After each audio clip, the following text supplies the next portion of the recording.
California, the place where dreams come true. Every famous person lives here. So many places to see and visit. So many places to eat. Oh my goodness, where do I even start? Well, the GPS is telling me to go through Los Angeles, so let's go.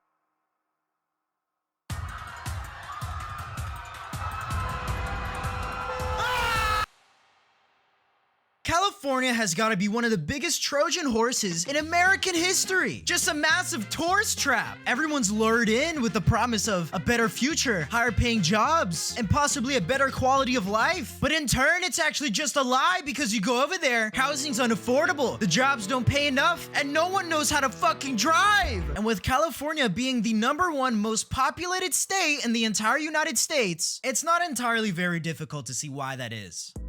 Rest in peace, my grandpa. He got Los Angeles, the GTA 5 location. Now, I might not live in Los Angeles, but I know this place better than anyone else. Driving in Los Angeles is, dare I say, probably worse than going to jail. Like if you're on trial and the judge said, "I sentence you to drive in Los Angeles rush hour traffic." I think I'd rather get the death penalty. No, judge, please. This is too cruel. This is unjust. Just give me the death penalty at that point. Los Angeles is one of the worst cities to ever drive in the entire United States. Dare I say, it's up there with among the worst cities to drive in the world. Worse than Miami, worse than Atlanta, Georgia. Dare I say worse than both of them combined. Gotta be real careful. You're driving downtown, GPS takes you down Skid Row. Yeah, I'm sorry. Goodbye. There is so much to unpack with Los Angeles, California. The place where Arnold himself came up, where he came to be. Built his entire career in this place. Now, Los Angeles may have been a great place to live during that time, but certainly not anymore. Los Angeles is basically just another version of Miami. It's a place you go to LARP, to pretend to be someone. If you don't have at least 10,000 followers on any given platform, you're a nobody. Get away from me. Don't even talk to me. What? You had the audacity to speak with me? I'm sorry that you can't do that. I have more clout than you on TikTok. That's not allowed. And this is all before I've even mentioned any of the highways in California. Interstate 405, I-5, even 110. Oh my goodness.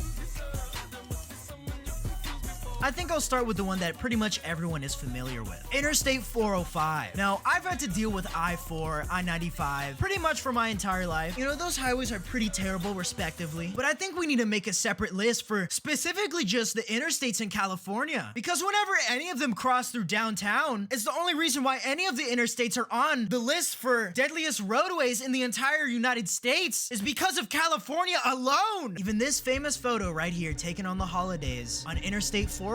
Yeah, ooh man. I thought I-95 in Miami going straight through downtown was bad. I thought I-4 going through Disney was bad. You know what, screw it, I-4 going anywhere, considering that road is the deadliest interstate in the entire United States. But no, if you want to get anywhere on the 405, it's impossible. We've got all these lanes on every side. Guys, just one more lane. We need to add one more. Surely that will fix the traffic problem. We just need one more lane. But no, it's not enough. It's just pissed off everyone so much that all the shit boxes are cutting up traffic because it's too much. I can't wait. I need to go get my Wingstop right now. Get out of my way, everyone, because I'm so fat and I need to get my food right now or else I'm gonna die. Even O.J. Simpson was so fed up with it that he decided to troll everyone in the 90s. Sorry, guys. I need the whole freeway to myself. But not only that, it was 405, I-5, and 110 as well. Oh, man.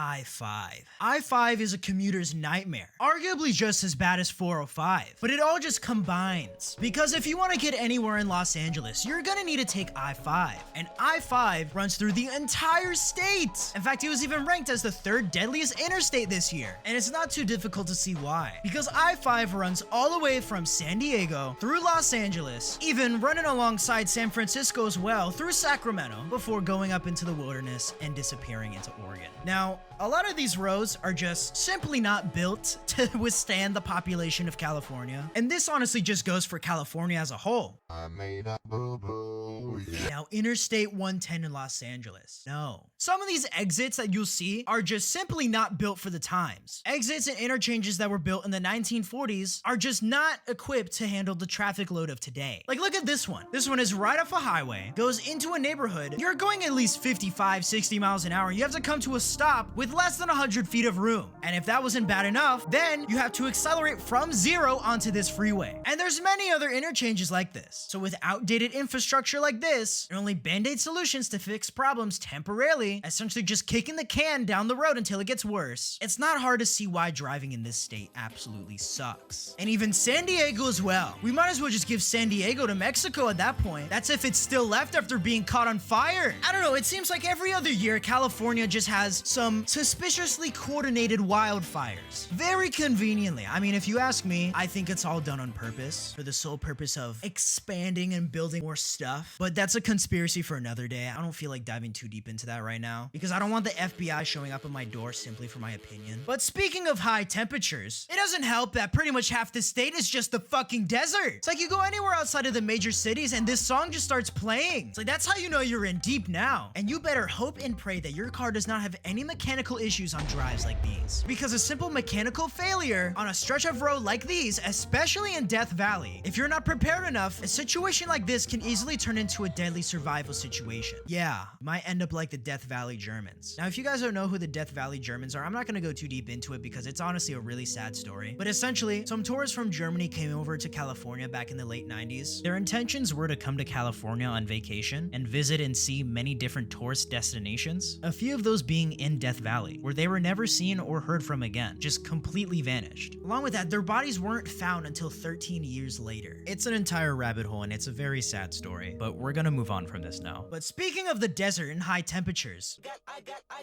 Thought I saw your face today, but I just turned my Death Valley. You know, it's in the name itself, Death Valley National Park. You best better make sure that you are thoroughly prepared for Death Valley, because it's in the name. If you break down here, you're pretty much fucked. You better hope that you're at least nearby something, some sort of gas station or any sort of civilization, because if you don't, then 911 can either regularly take about an hour or an hour and a half or even 2 hours just to get to you. And that's even if you have a signal to call them. And if you're unlucky enough to be driving through Death Valley in the middle of summer, where temperatures can very easily rise above 120 degrees, yeah, I probably wouldn't drive through here if you don't have working AC. The only good part about driving through Death Valley is that there's no traffic, but like the name suggests, they all probably died trying to get through there. But there is one tourist spot in Death Valley, believe it or not. It's this one little town called Furnace Creek. And like the name suggests, this town is the hottest town in the entire United States, where temperatures in the summer regularly climb above 120 degrees. Now, I know it's a little tourist town, but what doesn't make sense to me is why it's so expensive to stay here. Like, it's already unfortunate enough that I even have to drive through here, let alone even stay the night. So why are you charging me this exorbitant amount of money just to stay in a literal fucking furnace? I couldn't even imagine living here. It's like being out here is pretty much no different than being in Satan's asshole, just because of how fucking hot it is out here. And even when I finally get to some civilization after suffering all day, now you want to bankrupt me as well? It's like, oh man. But if that wasn't bad enough, jump over to San Francisco.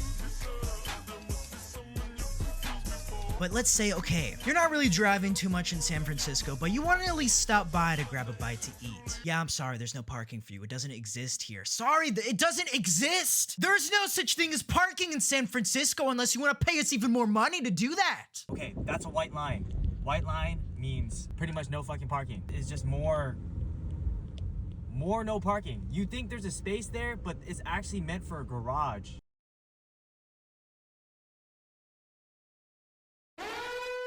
California is honestly just one of those states where visiting is honestly just fine. It's actually a pretty nice experience, but actually living there? Ugh. Oh yeah. Yeah, that's gotta suck. Okay, really quick update on the Patreon situation. Oh my gosh, there's so many of you now. I don't know how much longer until I can't fit you free members on screen anymore, but let's not forget about the GOAT himself, Mr. Edwin, for single-handedly money-mogging everyone. Oh, and don't think I forgot about you, YouTube members. I see you guys too.